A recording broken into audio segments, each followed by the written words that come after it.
Hello ladies and gentlemen, welcome to 2C TV, your global news channel. I'm Maya 2C and we come to you guys with some breaking news coming from inside Iran, specifically the southern part of Iran in Bandar Abbas.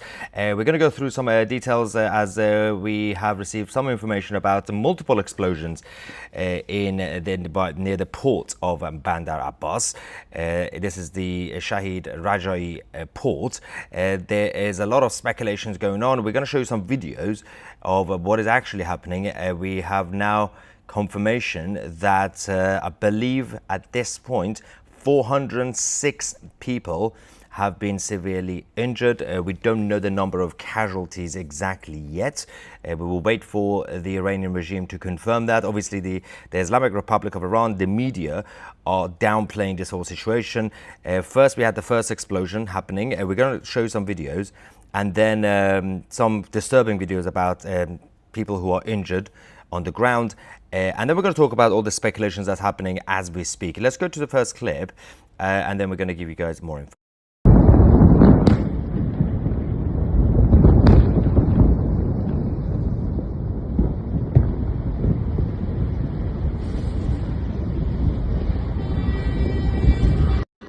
So this was the first clip that we had, and by the port. The initial reaction was that a lot of people on the ground, the local sources said that they actually felt the ground shaking way before the explosion, and not necessarily like a couple of seconds because there's always a delay anyway, but they feel that there is more to this story in general. And now again, the speculations suggest at times inside job as usual, or could be sabotage, or as the Iranian media would like to think, just yet another natural situation and an accident. Let's go to the next clip. This shows, I believe this is still the first explosion. It's quite graphic, this one.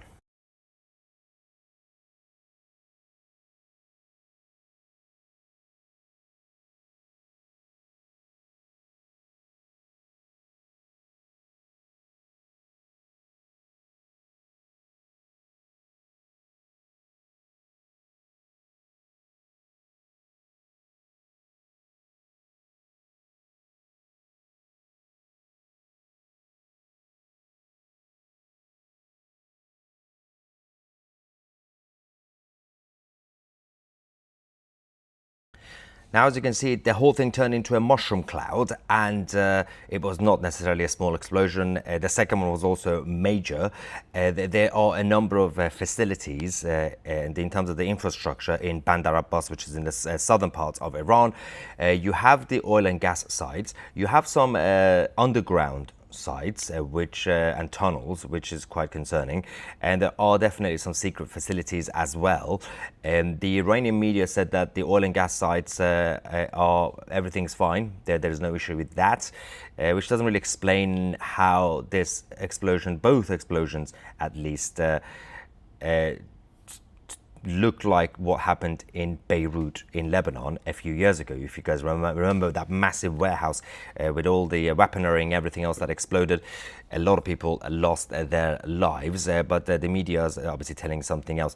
Let's go to the next clip. This is showing some of the people who have been injured. As we said, 406 people so far. The number is increasing very rapidly.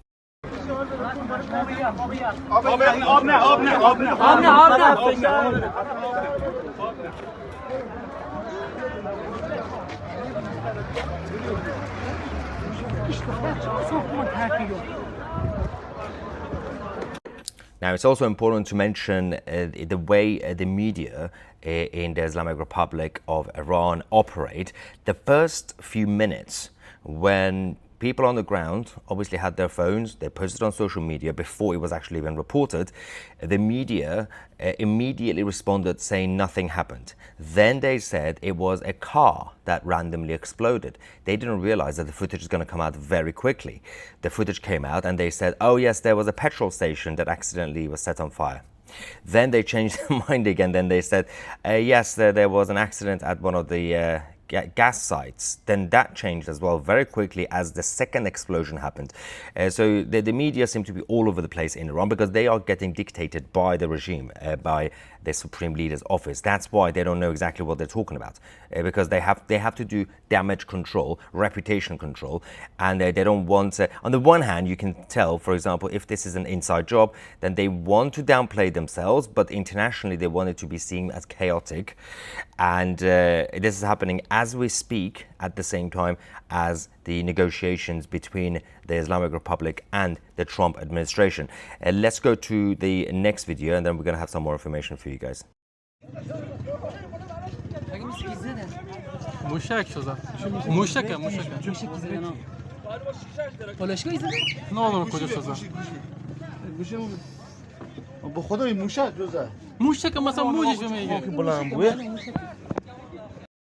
So these are the workers on the ground at the port and the factories, and they were saying, the eyewitnesses, they were the ones who were filming. One of the guys said, "I saw this was a missile."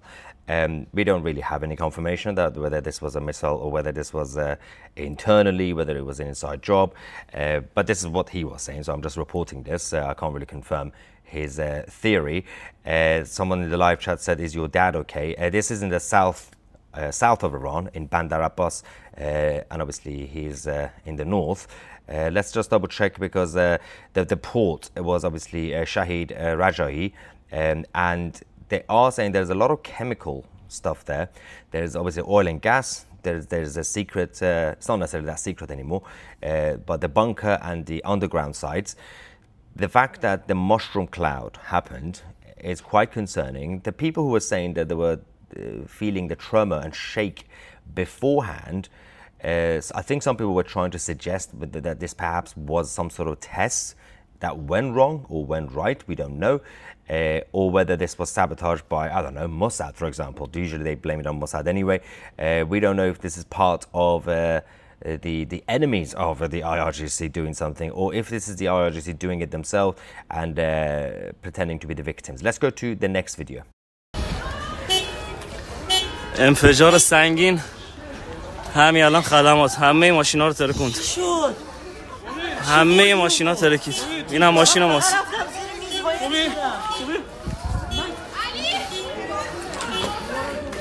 کل خدمات خراب شد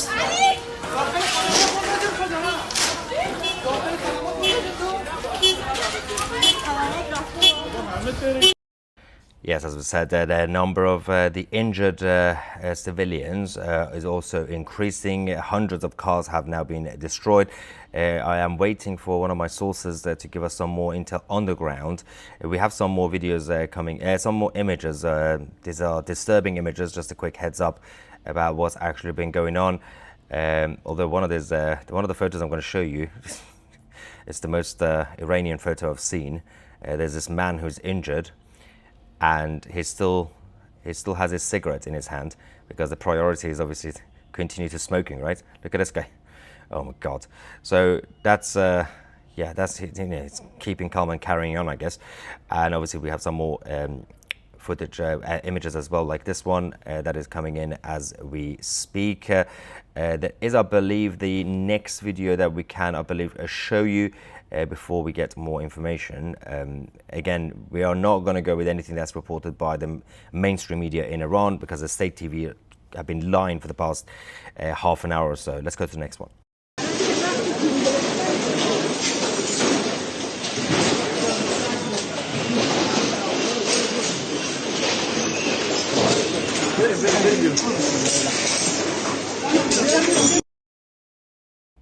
Yes, as you can see, the whole place has been completely destroyed now, and let's just double check because again the officials have changed their mind again. So a few minutes ago they said that the oil facilities there was an accident and it's been damaged. They have now changed their mind. The officials in Iran are saying that the oil facilities were not affected. So again, let's not forget that the footage that we are showing you, the mushroom cloud, clearly there were things there that accelerated the explosion, just like what happened in Beirut, Lebanon a few years ago.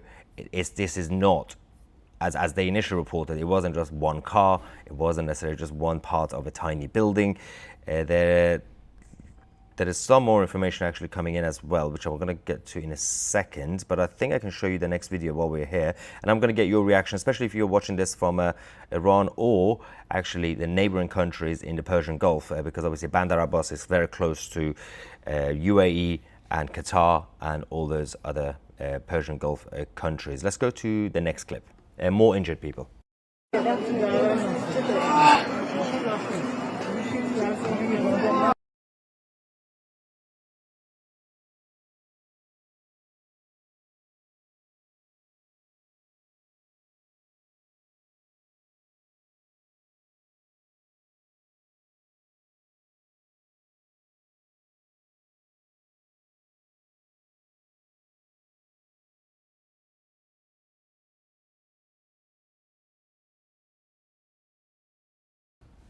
Okay, we do have some more information that we can actually now have verified in terms of the shipment. So only a couple of weeks ago, a few weeks ago, on the 30th of March, a very important activity happened in Bandar Abbas and that port. We had a cargo vessel that arrived at that port of Bandar Abbas carrying 24 containers of sodium perchlorate, which is a key material that's used for solid fuel ballistic missiles. Now, as you guys know, the Islamic Republic are accelerating their plans for their ballistic missile infrastructure, and because they want to make sure that they have enough in multiple places. That's part of their agenda and manifesto to wipe out Israel off the map. And that's why today, as we speak, President Trump's team and the IRGC are negotiating. One of the major things on the table is actually the ballistic missile. It's not really just about the nuclear weapons. It's also about the ballistic missiles, which until today, the Iranian regime have been saying, no, that we really need the ballistic missiles. We're not going to, this is one of our red lines. We're not going to move away from it. But interestingly enough, coincidentally, this is the same port. The explosions that we've had here had the place where they were essentially building for the ballistic missiles, and at least in terms of the material. And now 24 containers could be absolutely huge in terms of the quantity. This is on the map. You can actually also see where the cargo vessel came from. Obviously, this is the Persian Gulf, getting close to slightly to the north. That's where the shore is. That's Bandar Abbas in the southern part of Iran. So we are going to get more information. Just going to, again, we have to make sure everything's actually verified first. I think we have another. This is the video, I believe, from the second explosion, which we can also now show you. Yes. Okay. So actually, I don't know if it's the first explosion or the second explosion. They both look very similar from different angles. Let's go to this one. تمام شیشه ها نگاه کنید ریخته. این انفجار کنید چیکار کنید.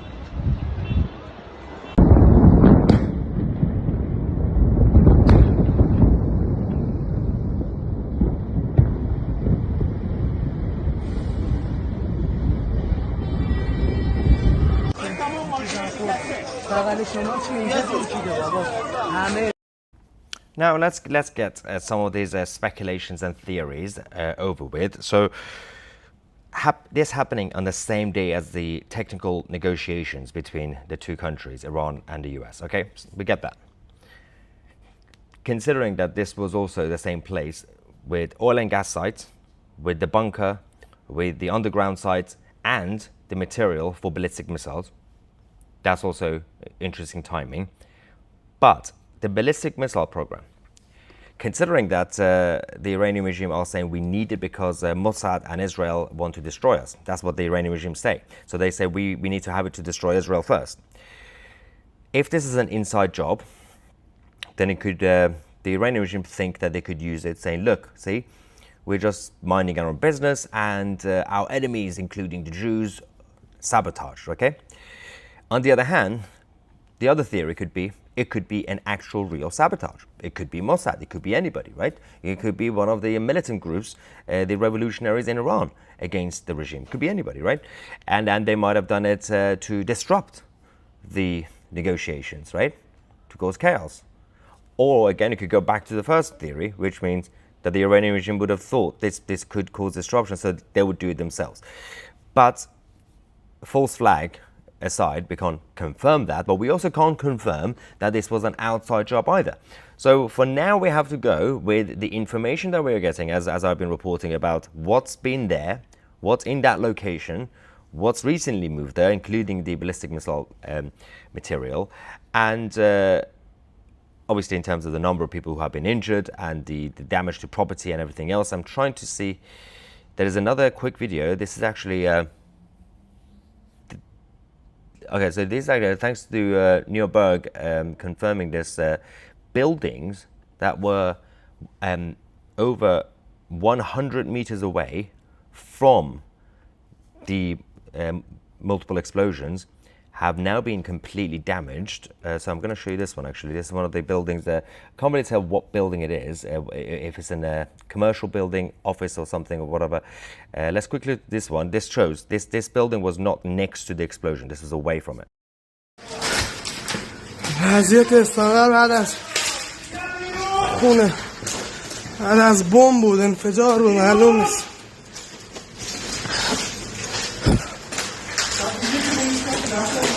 چند نفر زیر آوار اونجا گیر کردن همون تو سپرکار که نمونه پلو میکنن از این برگردیم. So the guy in the video was telling the others that there are a number of people who are stuck under, well, somewhere in the building inside, and it was basically asking for help. There were obviously all the other eyewitnesses. Some of them were saying that the sound of the explosion sounded like it came from underground. It was an underground explosion. Obviously, the other person was saying that this is a missile, but I don't think that would have been the case, because I think if it were any sort of rocket, then I know the Iranian regime don't really have solid air defense systems after what the Israelis did a few months ago, when they completely eliminated most of the air defense systems. Obviously, the Iranian regime have been trying to build them again, but you would have thought that there would have been some sort of activity in the air. You would have seen something, you would have heard something, you would have had some sort of indication that somebody's launching a missile against Iran. So whatever it was, it happened on the ground or under the ground. So it didn't come from the air. As far as we know so far, there was no report of any activity in the air from anywhere. One of the countries, from the Persian Gulf countries, somebody could have said something. Usually, you know, when there's a jet flying somewhere or some sort of submarine sending anything else. So the Iranian regime have already changed the narrative about 4 times, which was nothing's happened, an accident has happened with a car. Then they said, oh no, it was a petrol station faulty. Then they said it was a part of the oil facilities. Then they said, no, it wasn't, the oil facilities is fine. Then they went back to accident.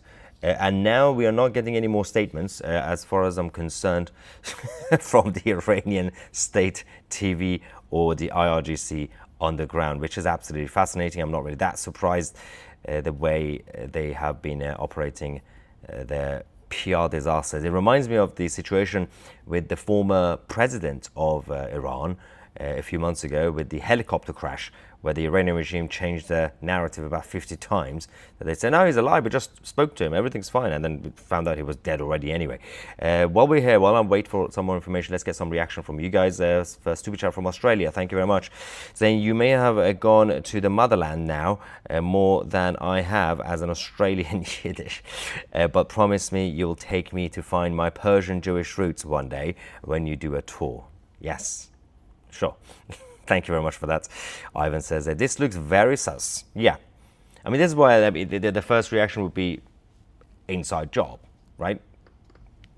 But again, we've had situations where if we go with, for example, Mossad, they do sabotage. They have done sabotage, obviously. But the thing is, if Mossad does sabotage, they're not going to publicly take credit. That's the problem. So until today, to this date, the assassination of Ismail Haniyeh, when it first happened, the Mossad side couldn't confirm nor deny, because if they confirm it was them, the assassination at the time, then obviously that meant that they did something illegal in a different country, right? So if Mossad does something, it's very different to the Israeli Air Force. If they do something, they announce it, they say, we're going to go destroy, okay? Or they do it, then they say it was us. But if it's underground, then it's different. But false flag, that's a whole different theory, which is also extremely likely. It's happened many times in Iran. Laura says, is your dad okay? Yes, he is fine, although he hasn't texted me, so but he's not there. That's in the south, he's in the north, so I think he's fine. Super chat from Israel saying, where have I seen something like this? Oh yes, Lebanon. Although the one in Beirut was much, much bigger. But in terms of the sound and the mushroom cloud, very similar, because clearly whatever caused it was accelerated by all the other weaponry and everything else, and the fuel, a lot of petrol there. Again, oil and gas sites next to each other, which is, again, made it a little bit complicated for the authorities to keep an eye on it. Aaron says, film, whoops, apocalypse springs to mind. And Ivan says, looks like a large subterranean explosion. Yeah, again, the sound, just like some of the explosions we've seen even since Beirut, in Lebanon in general, because Hezbollah had a lot of, not necessarily just accidents, but attacks. And when it happens from underground, the sound has been different. But if it was overground, if it was from the top, then obviously we would have, well, at this point, we would have heard or seen something, but there's no evidence of that. Again, we'll find out in the next few minutes and few hours, but we'll keep you guys posted. Marcus says, I hope your family is okay. Great channel. Thank you very much for that, Marcus. We'll keep you guys posted. I'm going to show you where we are, by the way. I'm literally by the beach. We're in Jaffa. After this, I'm going to show you around where I am. Graham says the orange smoke indicates ammonium nitrate.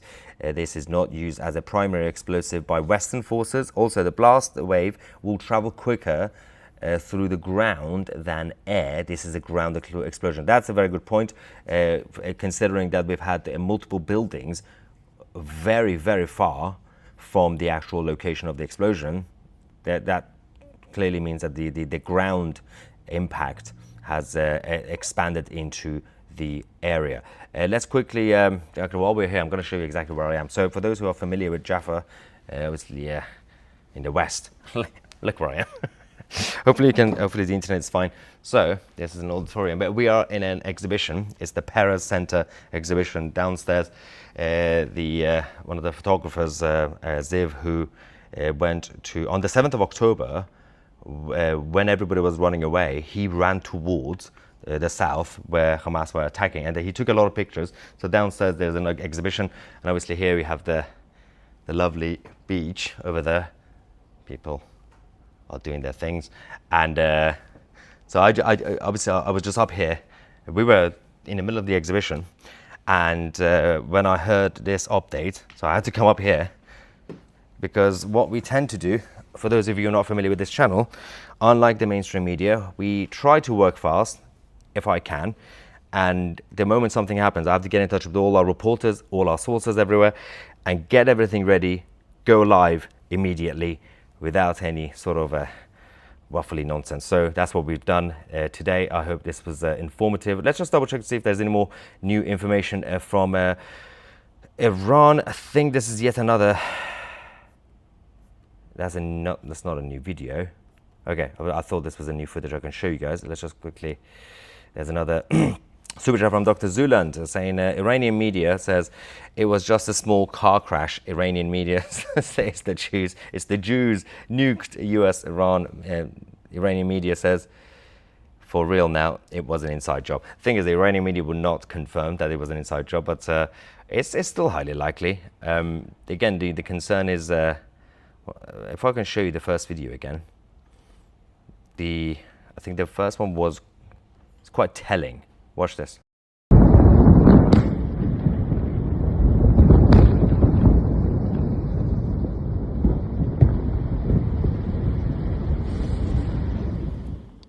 Yes.